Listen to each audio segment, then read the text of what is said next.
Lahir pada 2 Mei 1889 di Yogyakarta, Raden Mas Soewardi Sorjaningrat berasal dari kalangan bangsawan Keraton Pakualaman. Namun, garis keturunannya tak menjadikannya elit yang abai terhadap penderitaan rakyat. Justru sebaliknya, ia tumbuh sebagai pemuda yang peka, kritis, dan berpihak pada nasib bumi putera yang terpinggirkan oleh kolonialisme. Ia sempat mengenyam pendidikan di Sdovia, sekolah kedokteran untuk pribumi, namun tak dapat menyelesaikannya karena alasan kesehatan dan keterbatasan biaya. Namun kegigihan belajarnya tak padam. Ia beralih ke dunia tulis-menulis, menjelma menjadi jurnalis yang tajam. Gagasan dan semangat perlawanan terhadap ketidakadilan ia tuangkan melalui pena.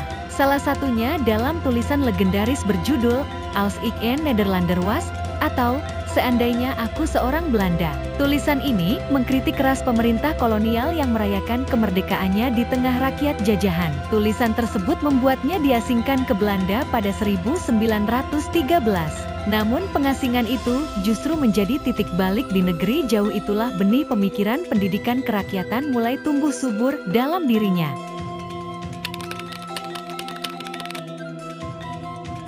Selama di Belanda, Ki Hajar Dewantara tak larut dalam keterasingan. Ia justru memanfaatkan waktu untuk belajar dan memperdalam pemikiran tentang pendidikan dan kebudayaan. Ia menyadari bahwa penjajahan tak hanya soal kekuasaan militer atau ekonomi, tetapi juga soal pembodohan sistematis melalui pendidikan yang diskriminatif. Di sana, ia bertemu tokoh-tokoh pendidikan progresif Eropa, membaca karya-karya seperti Maria Montessori, dan menyadari pentingnya pendidikan yang membebaskan serta berpusat pada anak. Dari pengalaman itu, tumbuh tekad kuat untuk menghadirkan sistem pendidikan yang menghargai martabat manusia dan budaya lokal. Setelah kembali ke tanah air, ia mengganti namanya menjadi Ki Hajar Dewantara, sebuah simbol bahwa ia melepas status kebangsawanan dan berdiri bersama rakyat. Pada 3 Juli 1922, ia mendirikan perguruan taman siswa di Yogyakarta, lembaga pendidikan alternatif untuk pribumi yang saat itu dilarang mengakses pendidikan formal kolonial. Sekolah ini menjadi wadah perjuangan intelektual, tempat murid-murid diajar untuk berpikir kritis, mencintai bangsanya, dan membangun jati diri yang merdeka. Pendidikan baginya adalah jalan pembebasan. Ki Hajar Dewantara dikenal bukan hanya sebagai pendidik, tapi juga sebagai filsuf pendidikan yang merumuskan prinsip-prinsip luhur tentang kepemimpinan dan pembelajaran. Filosofinya yang paling terkenal berbunyi, Ingarsa Sungtulada, Ing Madya Mangunkarsa, Tutwuri Handayani. Artinya, di depan memberi teladan, di tengah membangun semangat, di belakang memberi dorongan. 3 prinsip ini menjadi landasan etika kepemimpinan dan metode pendidikan yang hingga kini masih relevan. Bagi Ki Hajar, guru bukanlah penguasa di kelas, tetapi sahabat belajar yang mengayomi dan membangkitkan semangat. Ia menolak sistem pendidikan yang menindas, mengekang kreativitas, dan mematikan rasa ingin tahu. Baginya, murid harus diperlakukan sebagai manusia merdeka yang utuh, yang tumbuh sesuai dengan potensi dan keunikannya masing-masing.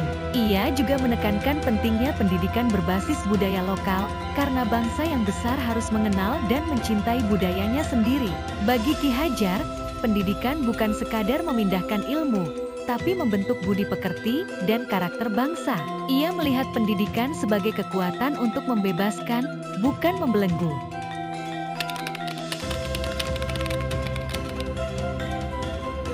Taman siswa bukan sekadar sekolah. Ia adalah ruang revolusi sunyi, tempat di mana anak-anak pribumi belajar untuk menjadi manusia merdeka.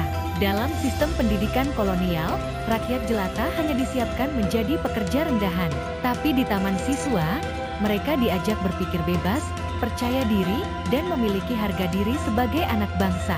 Ki Hajar Dewantara merancang kurikulum yang berpihak pada nilai-nilai kebangsaan, kesederhanaan, gotong royong, serta menghormati budaya sendiri. Ia juga menolak sistem ranking dan hukuman yang membuat murid saling bersaing atau takut belajar. Baginya, pendidikan harus membahagiakan dan memanusiakan. Tak heran jika ajaran-ajarannya dianggap berbahaya oleh Belanda, dan taman siswa pun sering mendapat tekanan. Namun semangat perjuangannya tak goyah. Dengan ketekunan, Ia memperluas jaringan taman siswa ke berbagai kota di Indonesia, membangun barisan guru dan murid yang sadar akan misi besarnya, menciptakan manusia Indonesia yang merdeka secara jiwa, pikiran, dan budaya. Inilah bentuk perjuangan intelektual yang melampaui medan perang, sebuah perlawanan dengan buku, kata, dan nilai-nilai luhur.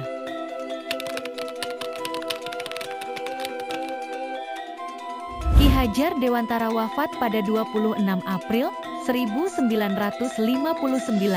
Namun warisannya abadi. Ia dikenang sebagai Bapak Pendidikan Nasional Indonesia, dan tanggal kelahirannya 2 Mei diperingati sebagai Hari Pendidikan Nasional. Lebih dari sekadar tokoh sejarah, ia adalah sumber inspirasi bagi dunia pendidikan modern.